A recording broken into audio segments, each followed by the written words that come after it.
Halo semuanya, Assalamualaikum warahmatullahi wabarakatuh. Salam sejahtera bagi kita semua. Shalom, Om Swastiastu, Namo Buddhaya, salam kebajikan. Pada agenda kali ini, kami akan membahas materi tentang koloid. Pertama-tama, izinkan kami memperkenalkan nama anggota kelompok kami, yang terdiri dari Cakrawala Sumual, Chelsea Ruau, Firl Angutasya Soleman, Jabes Prasetya Sukarya, Zefanya Sero, Fahri Pramudianeu, Muhammad Budi Setiawan, dan Jedutun Yehuda Roseli. Baik, langsung saja kita masuk pada pembacaan materi. Bab 1. Pendahuluan. Koloid adalah suatu bentuk campuran yang keberadaannya terletak antara suspensi dan larutan. Contohnya susu kental manis. Ada dua cara pembuatan koloid, yaitu cara kondensasi dan cara dispersi.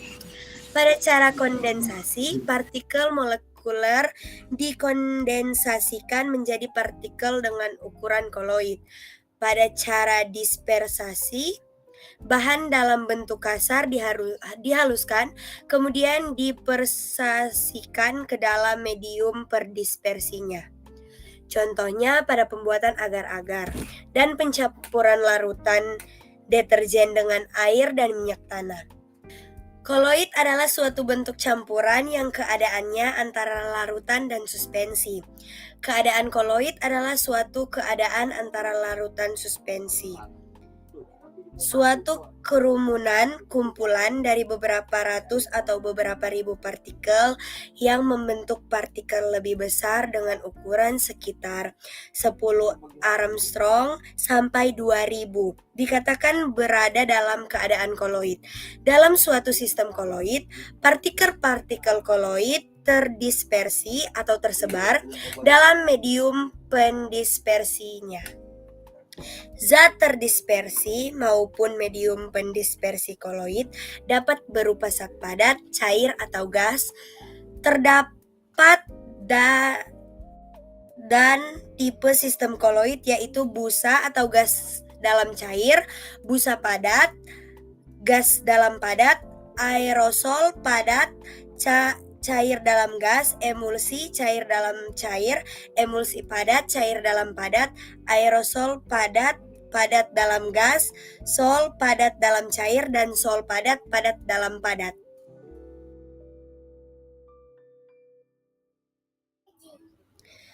Bab 2 ada tinjauan pustaka. Koloid adalah suatu campuran zat heterogen dua fase antara dua zat atau lebih di mana partikel-partikel zat yang berukuran koloid atau fase terdispersi yang dipecah tersebar secara merata di dalam zat lain, medium pendispersi pemecah. Di antara campuran homogen dan heterogen terdapat sistem pencampuran yaitu koloid atau bisa disebut bentuk atau fase. Peralihan homogen menjadi heterogen. Campuran homogen adalah campuran yang memiliki sifat sama pada setiap bagian campuran tersebut. Contohnya larutan gula dan hujan. Sedangkan campuran heterogen sendiri adalah campuran yang memiliki sifat tidak sama pada setiap bagian campuran. Contohnya air dan minyak, kehidupan pasir dan semen. Ada beberapa sistem koloid memiliki sifat utama. Yang pertama ada gerak Brown. Nah, gerak Brown adalah gerak acak partikel koloid yang dapat diamati melalui mikroskop ultra. Partikel bergerak secara zigzag akibat tumbukan dengan partikel medium pendispersi.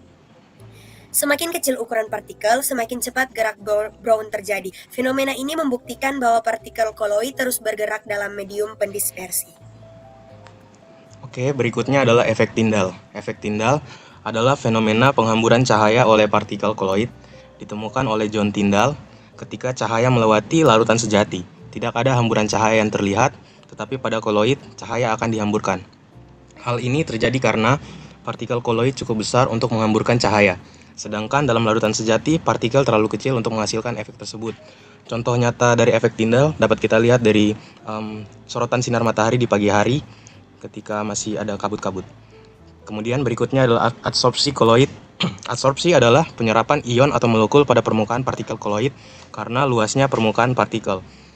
Hal ini berbeda dari absorpsi, di mana zat diserap ke dalam partikel bukan hanya di permukaannya.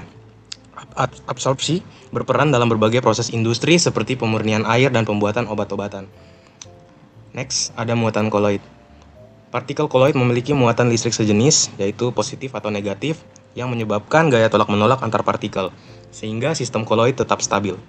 Muatan ini diperoleh dari proses absorpsi ion dari medium pendispersi atau akibat disosiasi molekul pada permukaan partikel koloid. Akibatnya, partikel koloid tidak mudah menggumpal atau mengendap.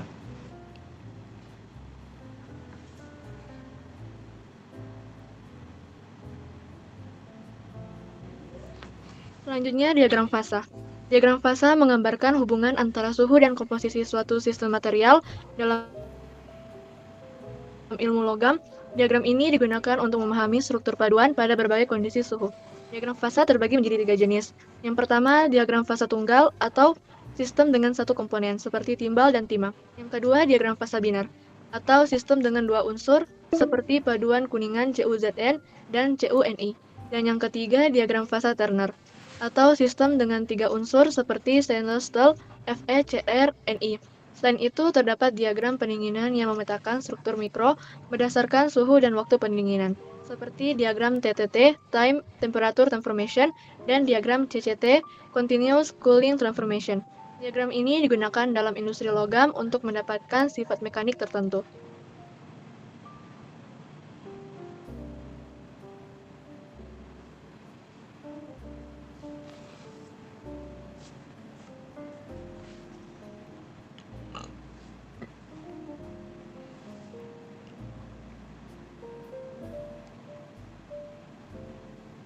Baik, kita lanjut ke bab 3, ya, di mana metode skematik review. Pada tinjauan pustaka ini, koloid itu merupakan suatu campuran zat heterogen dua fase antara dua zat atau lebih, di mana partikel-partikel zat itu berukuran koloid. Fase ini terdispersi yang dipecah lalu tersebar secara merata di dalam zat lain.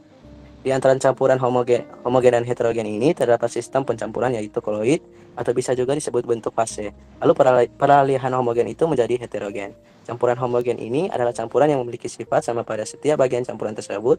Contohnya larutan gula dan hujan. Sedangkan campuran heterogen sendiri itu campuran yang memiliki sifat tidak sama pada setiap bagian campuran, yang dimana contohnya itu air dan minyak, kemudian pasir dan semen.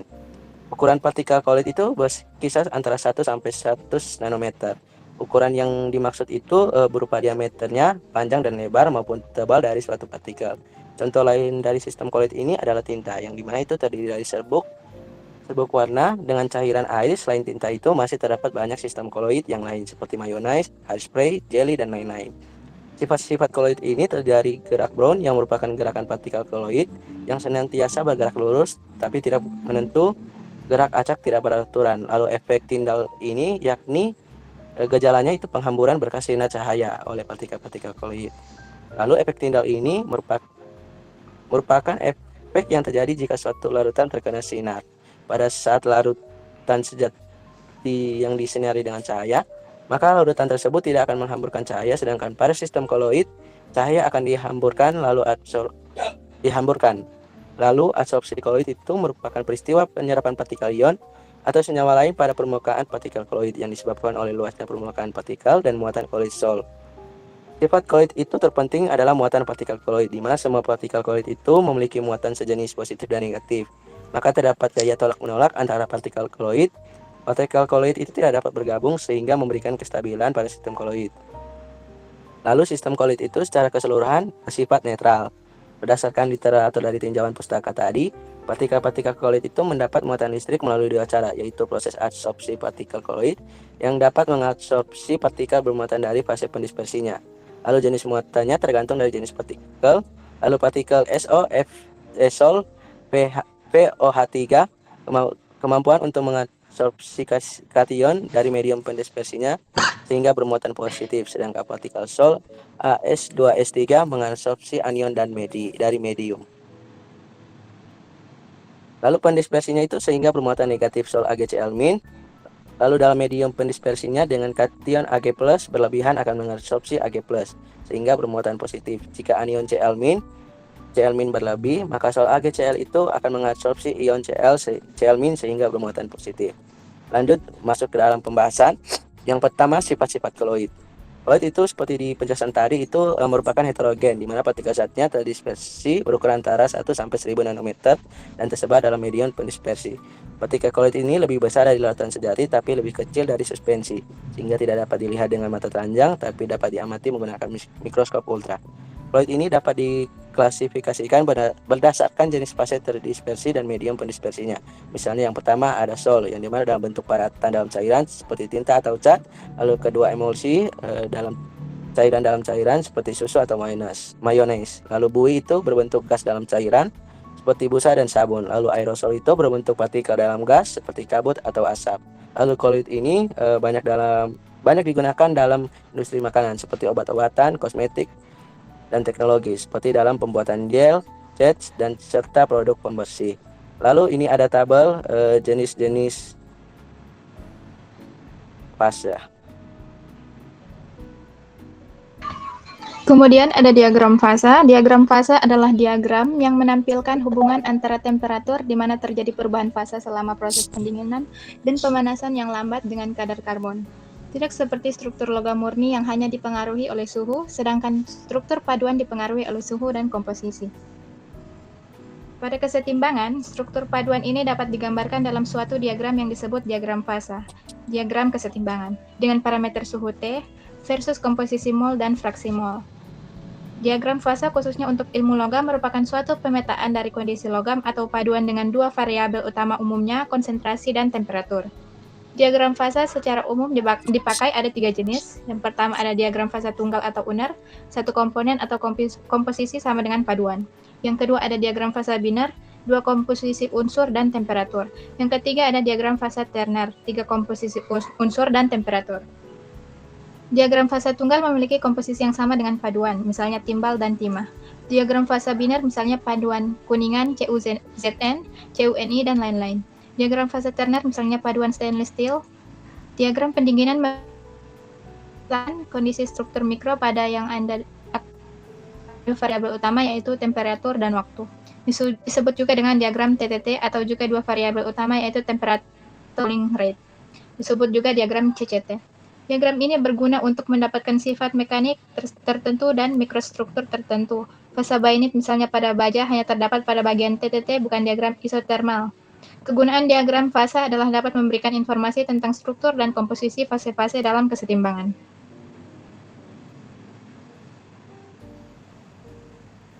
Selanjutnya kita masuk dalam komponen diagram fasa. Komponen umum diagram fasa adalah garis kesetimbangan atau batas fase yang merujuk pada baris yang menandai kondisi di mana beberapa fase dapat hidup berdampingan pada kesetimbangan. Fase transisi terjadi di sepanjang garis dari equilibrium. Titik triple 2 adalah titik pada diagram fase di mana garis dan equilibrium berpotongan. Tanda titik triple kondisi di mana 3 fase yang berbeda dapat ditampilkan bersama. Sebagai contoh, diagram fase air memiliki titik triple tunggal yang sesuai dengan suhu dan tekanan di mana pada cair dan gas, air dapat hidup berdampingan dalam keadaan kesetimbangan yang stabil. Titik solidus adalah garis yang memisahkan bidang semua cairan yang ditambah cairan kristal. Titik liquidus adalah garis yang memisahkan bidang semua cairan dari yang ditambah cairan kristal. Temperatur di atas mana saat tersebut stabil dalam keadaan cair. Terdapat sebuah kesenjangan antara solidus dan liquidus yang terdiri dari campuran kristal dan cairan. Baik, selanjutnya kesetimbangan fasa. Bagian sesuatu yang menjadi pusat perhatian dan dipelajari disebut sebagai sistem.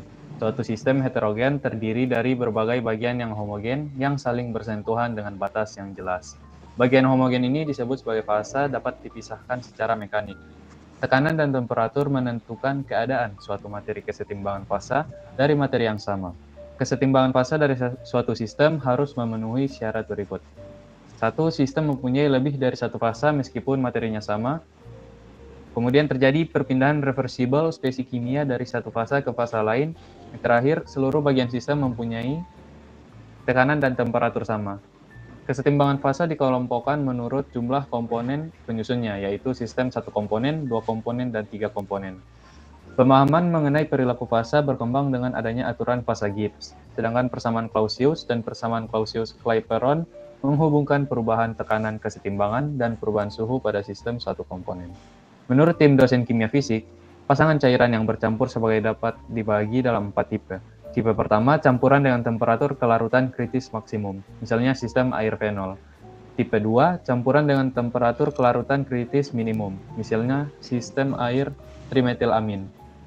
Tipe 3, campuran dengan temperatur kelarutan kritis maksimum dan minimum, misalnya sistem air nikotin. Tipe keempat, campuran yang tidak mempunyai temperatur kelarutan kritis. Selanjutnya terdapat istilah dalam kesetimbangan fasa. Istilah-istilah dalam kesetimbangan fasa terdiri atas yang pertama, fasa adalah wujud atau keadaan suatu materi. Kemudian kedua, komponen adalah spesies yang ada dalam sistem seperti zat terlarut dan pelarut.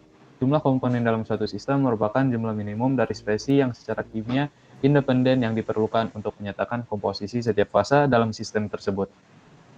Kemudian derajat kebebasan adalah variabel intensif independen yang diperlukan untuk menyatakan keadaan sistem tersebut. Yang terakhir, aturan fasa adalah aturan yang mengatur hubungan antara jumlah komponen, jumlah fasa, dan derajat kebebasan suatu sistem. Temperatur kritis adalah batas temperatur di mana terjadi pemisahan fase di atas temperatur batas atas kedua komponen benar-benar bercampur. Temperatur ini ada gerakan termal yang lebih besar, menghasilkan kemampuan campur yang lebih besar pada kedua komponen. Beberapa sistem memperlihatkan temperatur kritis TE di mana di bawah temperatur itu kedua komponen bercampur dalam segala perbandingan dan di atas temperatur itu kedua komponen membentuk fase. Salah satu contohnya adalah air trietilamina. Dalam hal ini, pada temperatur rendah, kedua komponen lebih dapat campur karena komponen-komponen ini membentuk kompleks yang lemah. Pada temperatur lebih tinggi, kompleks itu terurai dan kedua komponen kurang dapat bercampur. Yang pertama, kegunaan diagram fasa. Kegunaan diagram fasa adalah dapat memberikan informasi tentang struktur dan komposisi fase-fase dalam kesetimbangan. Diagram fasa digunakan oleh ahli geologi, ahli kimia, ceramis, metalurgis, dan ilmuwan lain untuk mengatur data pengamatan serta dapat digunakan untuk membuat prediksi tentang proses-proses yang melibatkan reaksi kimia antara fase. Yang kedua, pengertian diagram biner. Diagram biner adalah diagram yang menggambarkan dua jenis fasa dan menunjukkan sifat solubilitas, timbal balik pada suhu tertentu dan tekanan yang sama. Diagram biner adalah diagram yang menunjukkan sistem dua fasa dari dua zat dalam campuran yang ditunjukkan oleh hubungan temperatur terhadap konsentrasi relatif zat, di mana pencampuran ini dapat dilakukan dengan menambahkan suatu zat cair ke dalam zat murni lain pada tekanan tertentu dengan variasi suhu. Pada diagram biner akan terlihat adanya perubahan dari sistem dua fasa menjadi sistem satu fasa.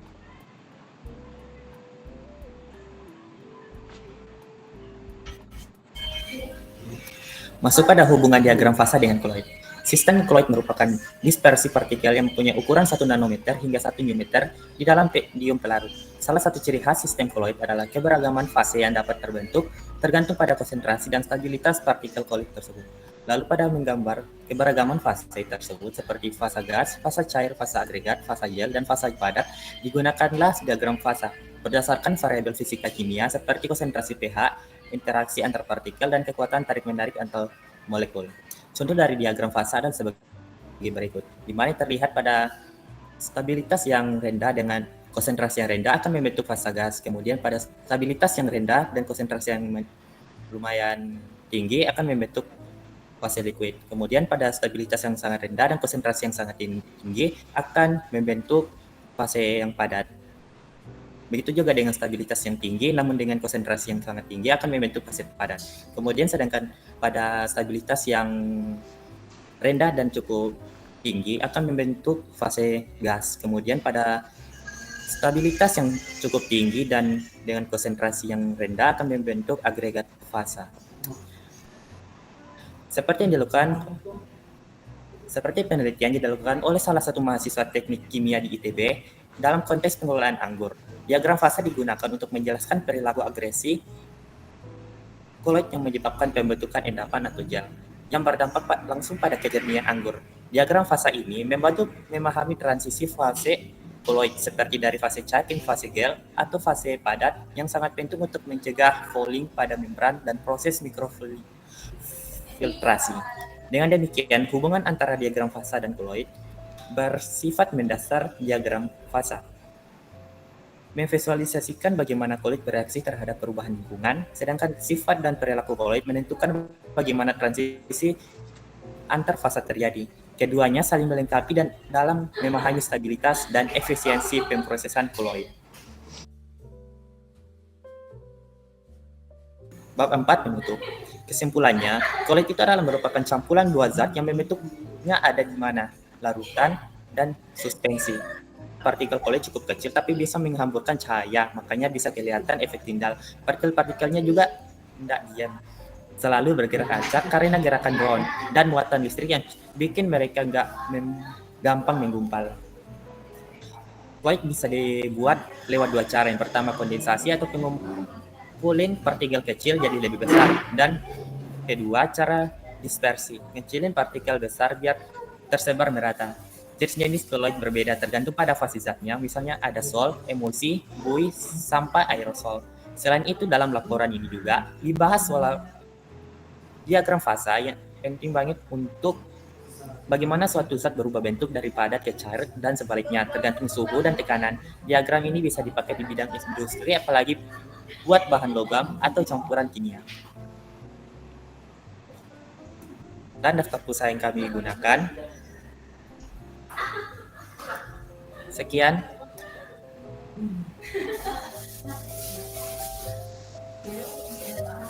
Sekian pembahasan materi tentang koloid dari kelompok kami. Apabila ada kesalahan, mohon dimaafkan. Terima kasih semuanya sudah menonton materi ini. Assalamualaikum warahmatullahi wabarakatuh. Salam kebajikan, namo buddhaya, shalom, om swastiastu, namo buddhaya.